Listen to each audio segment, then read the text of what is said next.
Right, before we get into this, I need to warn you.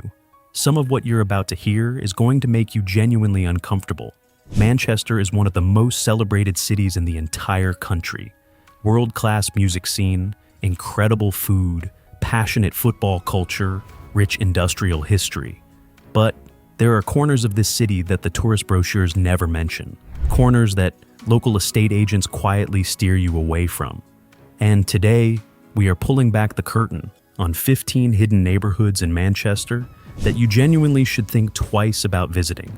Stay until the end because number 1 on this list is going to shock even people who have lived in Manchester their entire lives. Now, I want to be clear about something before we dive in. This video is not about demonizing communities or the people who live in these areas. Real people call these places home. They raise families there, they build lives there, and many of them are fighting incredibly hard to make their neighborhoods better. What this video is about is giving you honest, unfiltered information so you can make smart decisions. Because the truth is, not all parts of any major city are equal, and pretending otherwise does nobody any favors. Let's start with number 15, Harpurhey. Sitting in North Manchester, this neighborhood has persistently featured on lists of the most deprived areas in England. The deprivation statistics here are sobering. High unemployment rates, significant issues with antisocial behavior, and a visible presence of street-level drug activity, particularly after dark. If you are driving through during daylight hours, you will notice boarded-up shops, fly tipping on residential streets, and a general atmosphere of neglect. This is not a place where you want to be wandering around on foot after sunset, particularly if you do not know the area well.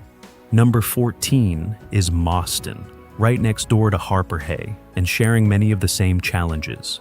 Mawston has had a long-running battle with gang activity.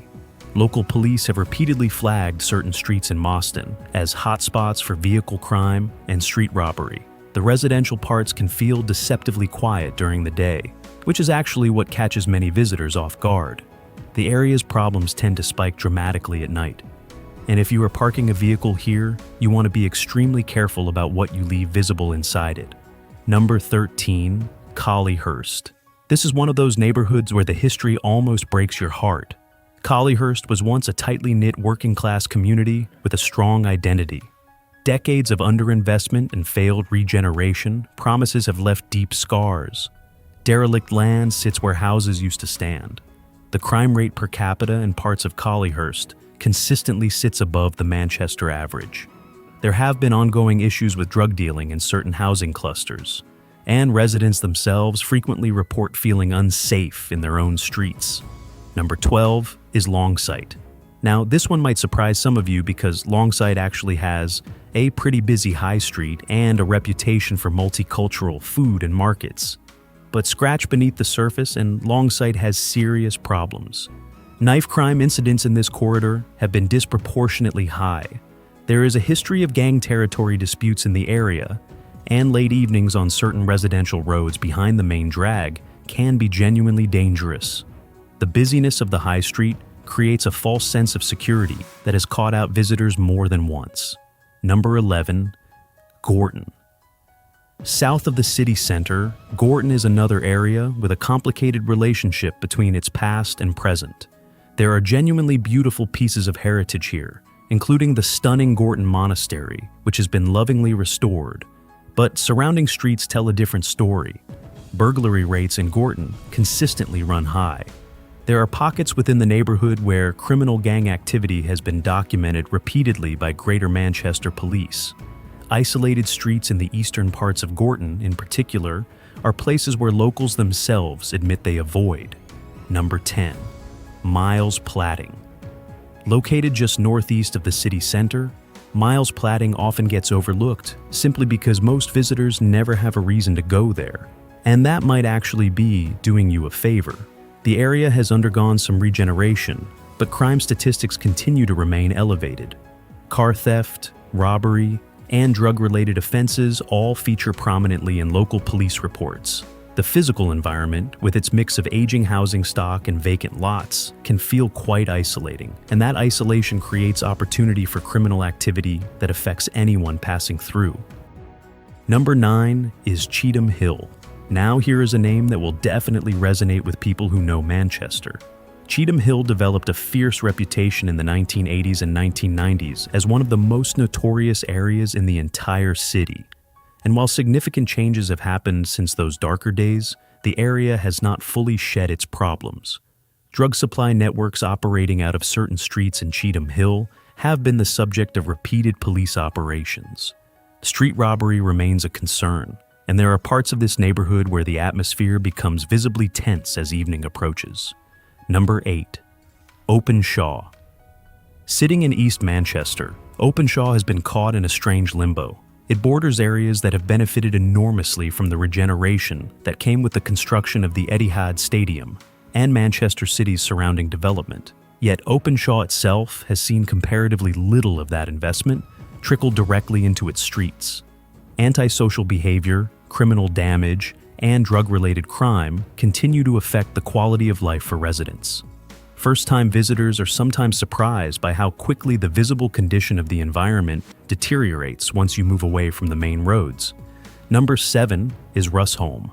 And yes, before the comments flood in, I know Rusholme is famous for the Curry Mile. It is one of the most well-known restaurant strips in the whole of the north of England, and that reputation is absolutely deserved when it comes to food. But Rusholme beyond the main road has problems that often get buried under the food tourism.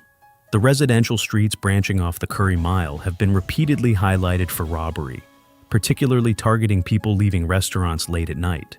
Student populations living in this area frequently report incidents involving theft and intimidation, and the area becomes noticeably more unpredictable in the early hours. Number 6. Wythenshawe. Now, we are moving into South Manchester, and Wythenshawe is genuinely interesting because it is enormous. It is one of the largest social housing estates ever built in Europe, and within it, there is enormous variation. Parts of Wythenshawe are perfectly pleasant, but certain subsections within this massive estate, particularly around some of the local district centers, have well-documented issues with gang activity, drug dealing, and violent crime. Greater Manchester Police has run numerous targeted operations in specific parts of Wythenshawe over recent years precisely because of these persistent issues. Number 5. Moss Side. Now, we are getting into the really well-known territory. Moss Side's reputation in popular culture is substantial, largely shaped by the gang conflicts and gun crime that dominated the area in the late 1980s and 1990s and earned parts of it the nickname Gunchester. The honest picture today is genuinely mixed. There have been real improvements. Community organizations have done incredible work, but the underlying structural issues of poverty and lack of opportunity that fed those problems have never been fully resolved. Violent crime incidents in Moss Side continue to occur. The association with gang culture has not disappeared, it has evolved. Visitors, particularly those unfamiliar with the area, would be sensible to exercise real caution, especially at night. Number 4 is Hume. Right next to Moss Side, Hume shares much of its history and some of its ongoing challenges. The original Hume Crescents, those infamous brutalist housing blocks, were demolished decades ago in what became a cautionary tale about 1960s social housing design.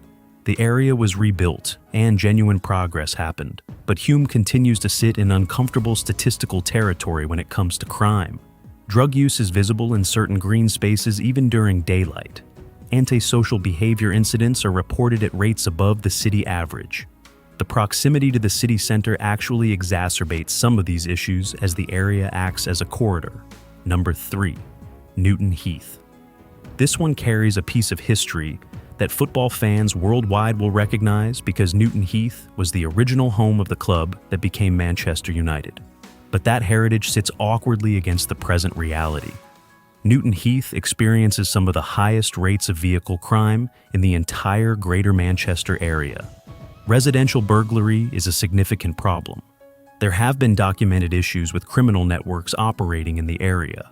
The streets can feel unwelcoming to outsiders, and local intelligence suggests that certain hotspots within Newton Heath see frequent late-night criminal activity that police resources have struggled to fully contain. We are now at number 2, Benchill, located within the Wythenshawe area but deserving its own separate entry, because the situation here warrants specific attention. Benchill has appeared on national deprivation indexes as one of the most challenged communities not just in Manchester, but in all of England. The combination of concentrated poverty, limited opportunity, high unemployment, and a sustained history of gang-related activity creates an environment that is genuinely difficult and at times dangerous. This is not an area that rewards casual exploration. The tight-knit nature of the community, which in some ways is a genuine strength, also means that unfamiliar faces attract attention quickly. And here we are. Number 1, the neighborhood that even many Manchester residents know only by reputation: Hattersley. Now, Hattersley sits on the eastern edge of Greater Manchester, technically within the Tameside borough, and its very specific piece of history is what makes it the most chilling entry on this list. This is the area most infamously associated with Ian Brady and Myra Hindley, the Moors murderers, who committed some of the most horrifying crimes in British criminal history in the 1960s. But setting aside that dark history, Hattersley today exists as one of the most isolated and economically deprived communities in the Greater Manchester area. The physical environment is stark. The area has seen minimal investment over decades. Crime rates are elevated, but it is genuinely the combination of physical isolation, economic marginalization, and that almost oppressive historical shadow that makes Hattersley a deeply uncomfortable place to be. People who visit out of a kind of dark curiosity about the historical connection frequently report finding the experience deeply unsettling in a way they struggle to articulate. So, there you have it. 15 neighborhoods in Manchester where visitors and even some locals would do well to exercise real caution. But I want to come back to something I said at the very beginning of this video. Every single one of these places has people in it who deserve better. The problems we have talked about today, the crime, the deprivation, the lack of investment, these are not simply the fault of the people who live there. These are the product of decades of political decisions, failed housing policy, economic inequality, and systematic underinvestment in some of the most vulnerable communities in Britain. The residents of Harper Hay, of Moss Side, of Benchill, of Newton Heath, they are not problems to be avoided. They are people who are often fighting against circumstances that were handed to them, not chosen by them. Real change in these areas requires sustained investment, genuine political will, and a refusal to write these communities off. Some of that change is already happening, slowly, imperfectly, but it is happening. If you found this video genuinely useful, smash that like button, because it genuinely helps this channel reach more people who are planning trips to Manchester or thinking about living there.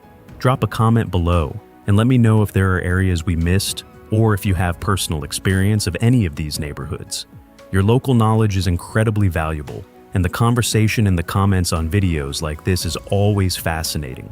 Subscribe if you want more honest, no-nonsense content about British cities, because we have got videos coming on Liverpool, Birmingham, and Leeds that are going to be just as revealing as this one. Stay smart out there.